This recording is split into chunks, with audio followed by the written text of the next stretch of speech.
बिस्मिल्लाहिर्रहमानिर्रहीम। How are you? 9th class. अल्हम्दुलिल्लाह I am fine. हमने 12th चैप्टर शुरू किया हुआ है। इसके फर्स्ट 3 थ्योरम हमारे कंप्लीट हो गए हैं जो कि राइट बाइसेक्टर से रिलेटेड थे।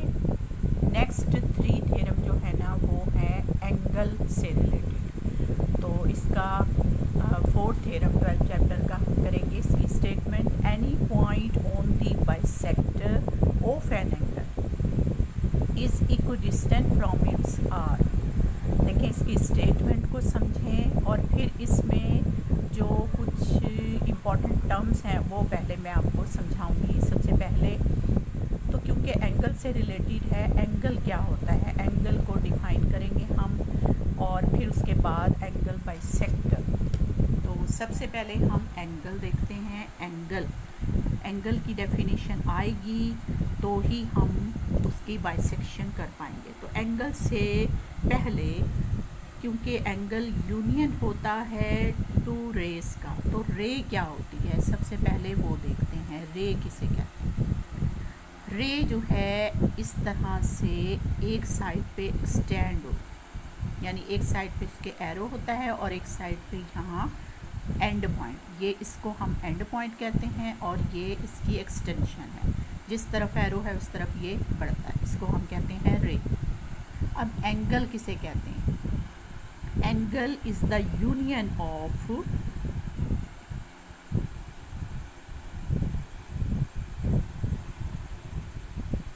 टू रेज, यानी दो रेज का यूनियन विद कॉमन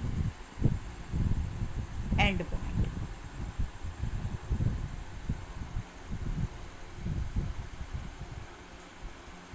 एक रे ये है, ठीक है, और दूसरी रे ये है।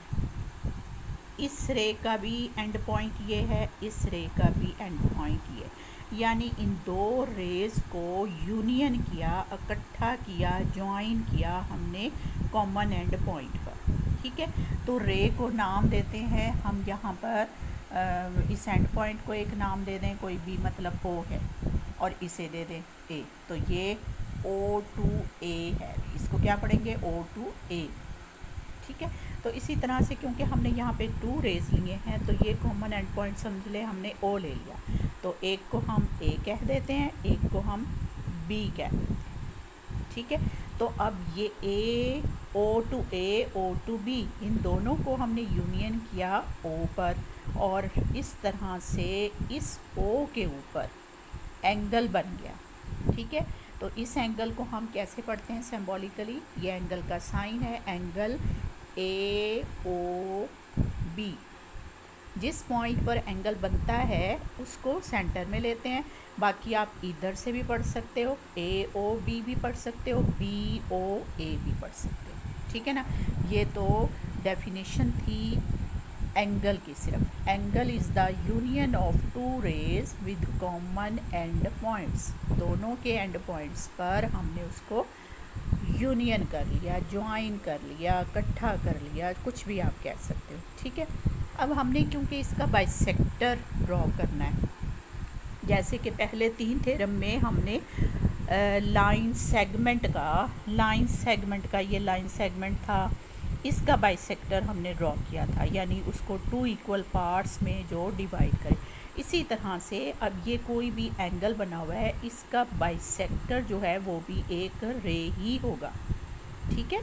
वो जो इस एंगल को 2 इक्वल पार्ट्स में डिवाइड कर दे, तो ये भी एक रे है। एंगल बाइसेक्टर इज़ अ रे विच divide the given angle into 2 equal parts, right. यानी जो गिवन एंगल को 2 इक्वल पार्ट्स में डिवाइड कर दे, मतलब अगर वो 60 का एंगल है तो ये रे उसको 30 में डिवाइड कर देगी, ठीक है। तो इसको हम इस को भी नाम दे दें, मतलब C कह दें, यानी O2C is the angle bisector of angle AOB, ठीक है। ये इसका एंगल बाइसेक्टर है, ये OC, ठीक।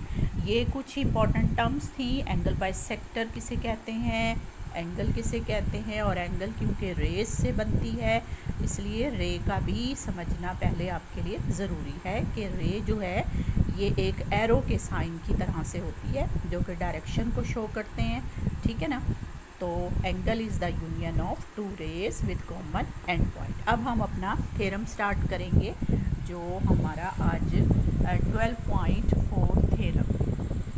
अच्छा जी, हमारे थ्योरम की स्टेटमेंट को देखते हुए हमने पहले फिग बनानी है। उसने कहा है any point on the bisector of an angle. तो हमने पहले एंगल लिया AOB, ठीक है, ये एंगल बनाया और उसका एक बाइसेक्टर ड्रॉ किया, यानी बिल्कुल उसके मिड में से गुजारनी है लाइन। ये OM जो है रे, ये इस एंगल का बाइसेक्टर है। उसके ऊपर हमने एक पॉइंट ले लिया है P। इस P पॉइंट का डिस्टेंस हमने प्रूव करना है फ्रॉम इट्स आर्म। तो ये एक आर्म है और एक आर्म ये है, यानी जिस तरह से एक चिमटा होता है ना, चिमटे के दोनों ऐसे आर्म होते हैं, इसी तरह से इस एंगल के ये दो आर्म है, एक आर्म ये है, एक आर्म ये है। तो इसका डिस्टेंस P का डिस्टेंस हमने इस और इस आर्म से इक्वल प्रूफ करना है। तो डिस्टेंस आपको पता है, फिजिक्स में भी आपको ये बात समझाई जाती है कि किसी पॉइंट का जब किसी लाइन से डिस्टेंस लिया जाता है तो उस पॉइंट से हम परपेंडिकुलर ड्रॉ करते हैं। तो हमने ये P से इसके ऊपर परपेंडिकुलर ड्रॉ किया, यानी बिल्कुल सीधी 90 के ऊपर लाइन। इसी तरह से P से इधर भी परपेंडिकुलर ड्रॉ किया। तो बच्चे यहाँ पर मिस्टेक क्या करते हैं, ऐसे सीधी लाइन ऐसे यूँ खींच देते हैं, ऐसे नहीं, P से सीधी लाइन यहाँ लाए 90 के एंगल पे और फिर P से 90 के एंगल पर ही दूसरी रे तक लाइन लेकर जाएं, ठीक है।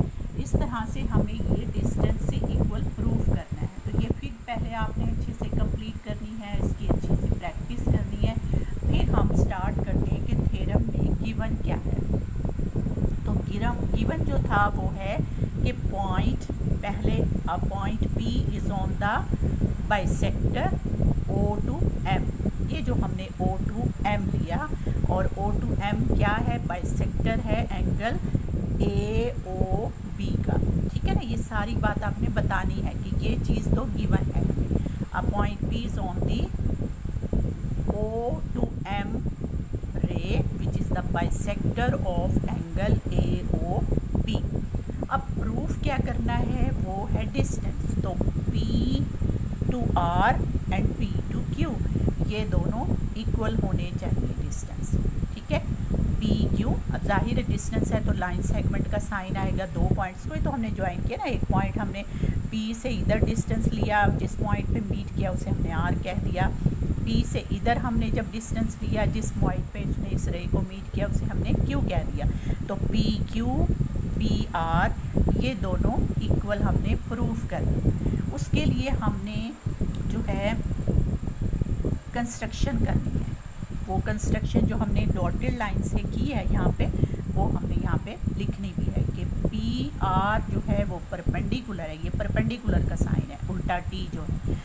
PR परपेंडिकुलर ऑन दी रे OA, ये O to A रे, O से A की तरफ जो रे है उसके ऊपर PR परपेंडिकुलर है और PQ जो है वो OB के ऊपर परपेंडिकुलर है, ठीक है। ये रे का साइन है। जब हमने कंस्ट्रक्शन कंप्लीट कर ली तो फिग हमारी कंप्लीट हो गई है। अब हमने प्रूफ स्टार्ट करना है। तो प्रूफ के लिए देखें, जब हमने फिग में देखा तो दो ट्राइंगल हमें बनती हुई नज़र आ रही। एक ट्राइंगल ये है, एक ट्राइंगल ये, दोनों ही राइट एंगल ट्राइंगल हैं, क्योंकि देखें 90 का एंगल है इधर भी और इधर भी। तो इसलिए हमने दोनों ट्राइंगल की कॉरस्पॉन्डेंस ले ली। अब हम उनको पैरेलल रख के दोनों की चीज़ें देखेंगे क्या क्या चीज़ें इक्वल है। तो दो ट्राइंगल को जब हमने इक्वल प्रूफ करना होता है, हम उसकी कोई सी तीन टर्म्स को इक्वल दिखाते हैं, ठीक है। मैं बार बार बच्चों को बताती हूँ कि टोटल टर्म्स जो हैं ट्राइंगल की 6 होती हैं, यानी 3 साइड्स और 3 उसके एंगल्स। तो कोई सी भी तीन चीज़ें हमें इक्वल दिखानी होती है, ठीक है। तो मैंने यहाँ पे सबसे पहले और क्या लिया है, एंगल, ये एंगल का साइन है, एंगल POR। POR क्या है, सॉरी PRO, PRO यानी R के ऊपर एंगल बन रहा है, कौन सा वाला, 90 का एंगल, ठीक है। और इसी तरह PQO, ये PQO एंगल, ये क्यों दोनों इक्वल हैं, क्योंकि दोनों ही 90 के इक्वल हैं। हमने कंस्ट्रक्शन में ये काम किया, ये देखें हमने परपेंडिकुलर ड्रॉ किए थे ना, तो ये दोनों ही 90 डिग्री के हैं, इसलिए ये दोनों इक्वल हैं। एक चीज़ तो ये इक्वल आ गई। दूसरी, हमें एंगल O के ऊपर जो सेंटर में है पॉइंट, मैं बार बार बता रही हूँ, एंगल उसके ऊपर बन रहा है, तो एंगल POR और POQ यानी ये जो हमने बाइसेक्टर ड्रॉ किया है, इस O के ऊपर जो एंगल बन रहा है उसको हमने आधा आधा यहाँ पे किया ना, ये बाइसेक्टर है OM, यानी ये और ये एंगल दोनों इक्वल हैं। तो ये दोनों एंगल्स हमने खुद से यहाँ पर दिखाए, क्यों, क्योंकि ये उसने स्टेटमेंट में ही गिवन दिया था कि एक एंगल बाइसेक्टर है। तो एंगल बाइसेक्टर क्या है, OM, ठीक है।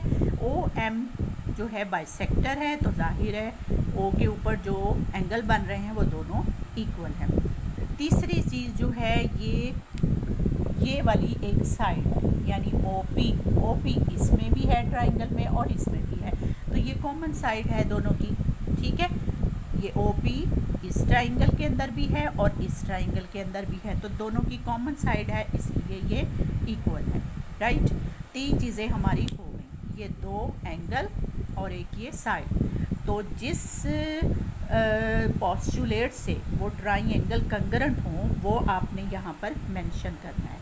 तो तरतीब से है, देखे ये एंगल और ये वाली साइड, इसी तरह इसमें भी ये एंगल और ये वाली साइड। तो तरतीब से एंगल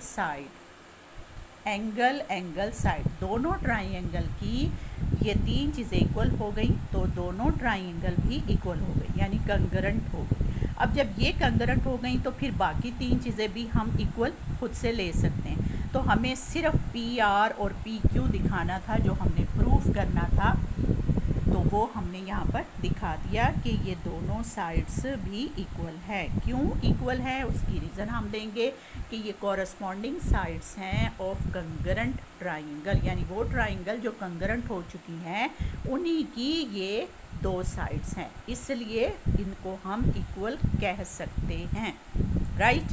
देखें छोटा सा थ्योरम है और बहुत ही इम्पॉर्टेंट है, इसको फिर से एक बार देख लें। इसकी फ़िक पर ख़ास तौर पे तवज्जो देनी है, फ़िक अच्छी बननी चाहिए।